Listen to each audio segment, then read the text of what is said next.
छुपाना नहीं तुम बताओ ना मुझको, कि छुपाना नहीं तुम बताओ ना मुझको, ज़माने को कैसे खबर लग गई है। छुपाना नहीं तुम बताओ ना मुझको, ज़माने को कैसे खबर लग गई है।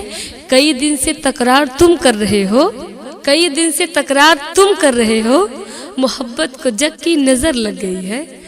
कई दिन से तकरार तुम कर रहे हो, मोहब्बत को जग की नज़र लग गई है। और मतलब मैं आप तक पहुंचाती हूँ कि मैं अपने फ़ोन का नेट पैक ऐसे खर्च करती हूँ, मैं तुझको भूलने की हर दुआएं सर्च करती हूँ।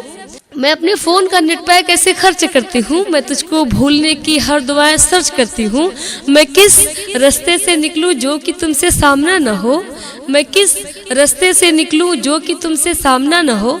यही तन्हाइयों में बैठकर रिसर्च करती हूँ, यही तन्हाइयों में बैठकर रिसर्च करती हूँ। और मैं एक शेर आप तक पहुँचाती हूँ कि तेरे ख्याल से निकलूँ तो कोई बात करूँ, तेरे ख्याल से निकलूं तो कोई बात करूं। तेरा ख्याल ख्यालों में साथ रहता है, तेरा ख्याल ख्यालों में साथ रहता है। कि तुझसे मिलना कोई ज़रूरी नहीं, तुझसे मिलना कोई ज़रूरी नहीं, तेरा होना बहुत ज़रूरी है। बहुत बहुत शुक्रिया। गीत में आप तक पहुंचाती हूँ, समाप्त फरमाएं। काहे बेकरार हो, काहे बेकरार हो, काहे बेकरार हो, काहे बेकरार हो, काहे बेकरार हो। आऊंगी ज़रूर मिलने, आऊंगी ज़रूर मिलने, थोड़ा इंतज़ार हो। काहे बेकरार हो, काहे बेकरार हो, काहे बेकरार हो। अरे कितना प्यार करती हूँ सनम तुम्हें बताऊंगी,